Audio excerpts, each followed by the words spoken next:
The timeline of Blizzard's Overwatch has been a challenge for fans. The first trailer established that Overwatch was disbanded but has now reformed. Many of the animated shorts and comics revealed what happened to the Overwatch agents after the organization was disbanded. However, some of them touched upon the origins of the hero or past events. So it has become a puzzle to fans to piece together the timeline of Overwatch. This can be a bit tricky as even Blizzard themselves may not be too sure about the chronology of events. The cancellation of the graphic novel might have been due to inconsistencies between the writers and the vision of the game creators. For example, there is an ongoing debate on whether Alejandra from the Hero animated short is actually Sombra. Fans have pointed out the similarities in nationalities and connection to the Dorado map, but what keeps this debate going is we are unsure of when the short happened. Was it in the recent past or the relative present? But with the Infiltration animated short, we have confirmation that the events happening here are happening in the present timeline of Overwatch. Doomfist's attack on Numbani and Effie's creation of Orisa are also recent events, so these give us an idea on what is the current situation of the world. While Winston has reformed Overwatch to operate as a vigilante group, what is interesting is that the former members of Overwatch have varying opinions on the reformation of the group. So in this video, we take a look at the lore and the characters of Overwatch to see which one of the playable heroes would actually join the newly formed Overwatch. So these speculations will be based on what we can infer from the characters from the lore, personality, and voice lines. To make things organized, the heroes will be discussed by class. So we'll start with offense. To get the obvious out of the way, Tracer is already part of the newly formed Overwatch, so that is a given. Reaper will not join due to his affiliations with Talon. He will continue to serve as one of the main antagonists of the game. Reyes is on a quest of vengeance to kill former Overwatch agents, so one of the big mysteries of the game is learning why Reaper has such hatred for Overwatch. Genji is not clear on whether he would join.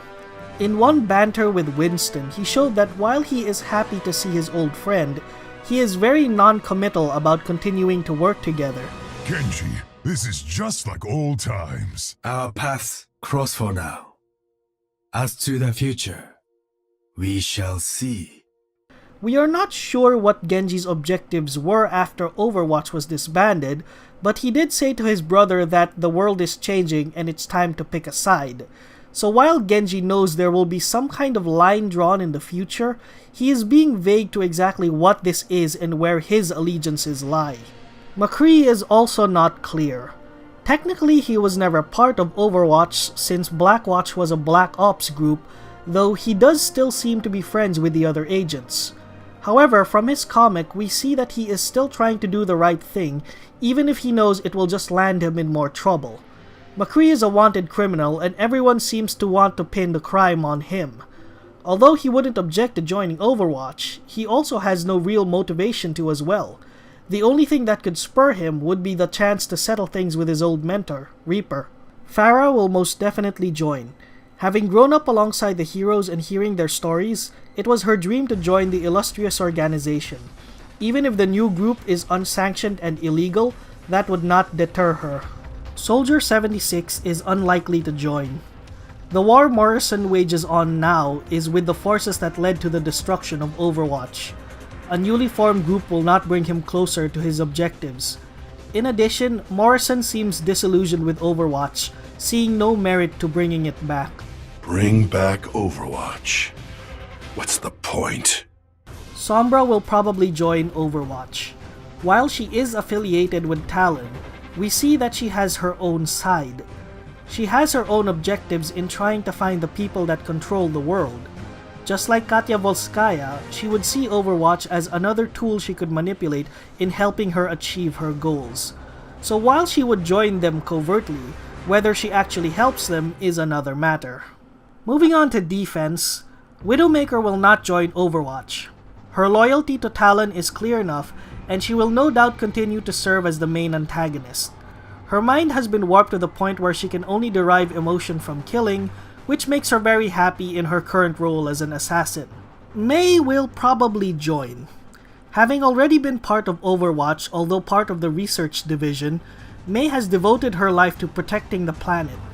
It could be her way of honoring her fellow scientists who did not survive the cryostasis process. If she discovers that the source of the climate issues her team was researching is linked to the central conflict, that could serve as her motivation to rejoin Overwatch. Junkrat is unlikely to join. His primary motivation seems to be cash and chaos. He seems to be having the time of his life, going on crime sprees across the world with Roadhog. There is no reason for him to join unless that treasure he found is going to be part of the central conflict. Torbjorn and Bastion are likely to join Overwatch. The events of the comic Binary are important because it marks two characters meeting for the first time. There is already a lot of history between the characters, but these are two characters that do not know each other. The comics hint that Torbjorn had a hand in the creation of the Omnics, and he seems to have spent most of his time after Overwatch atoning for this. Torbjorn probably hates that his creation have caused so much misery, and is just looking to right these wrongs. Meeting Bastion seems to be a turning point for him. Torbjorn is very vocal about his mistrust in Omnics, but seeing how Bastion is different seems to have changed his mind.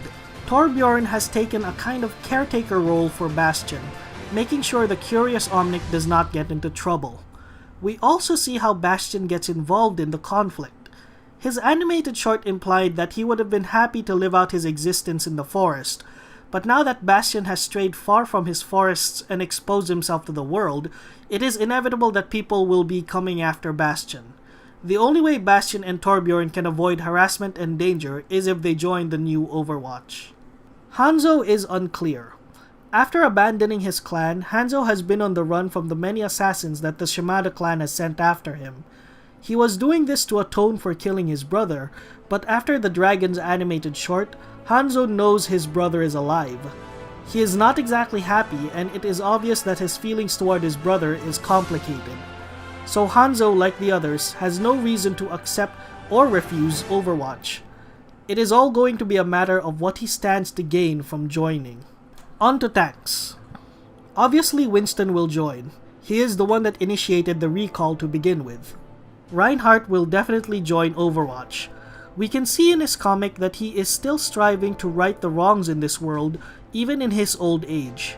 If we go by his interaction with Mercy, Reinhardt wants to die fighting for what he believes is right. Reinhardt, don't you think it's time you hung it up? You're not getting any younger. Never. I will fight to my last breath. Roadhog has little reason to join Overwatch for the same reasons as Junkrat. But if for some reason Junkrat wants to join the organization, Roadhog will probably follow.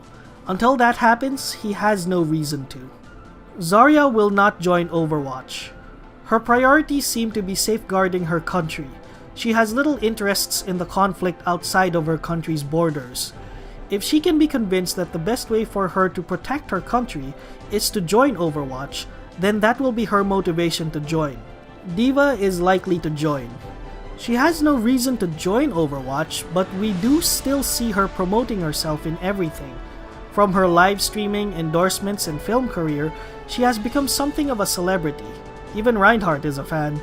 She might join Overwatch for the sole purpose of furthering her brand and popularity. Orisa will definitely join. We see that Effie is similar to Alejandra, that she was raised on the stories of the heroes of the past. In fact, Effie's driving force to create Orisa is to create a hero for Numbani, so Effie will relish the chance to join Overwatch with Orisa. Finally, to supports. Lucio could be persuaded to join Overwatch. He has been using his sonic technology to fight against oppression, and if he sees that Overwatch is doing the same, he would have no reason to refuse. Mercy would flat out refuse. We see that she was always critical of Overwatch as an organization. Overwatch was shut down for a reason. Maybe it's best it stay that way. And she would see its resurgence as a mistake to be repeated. However, there are two things that could persuade Mercy to join. One is Genji. The two share a connection, and Mercy still feels some responsibility for Genji as a patient. She might join out of concern for Genji. The other thing is Reaper. Reyes seems to blame Ziggler for the reason why he has become this way. If Mercy did have something to do with how Reaper came to be, she could see it as her professional duty to fix her mistake. Anna would refuse for the same reasons as 76.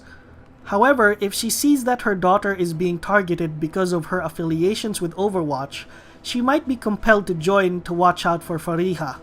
Zenyatta is unclear. It is unknown if he actually worked with the organization in the past. He helped Genji, but his motivations have largely stuck to promoting peace between human and Omnic. He has no reason to join, but if he sees that Overwatch is dedicated to the protection of innocents, he could be compelled to. Symmetra will not join.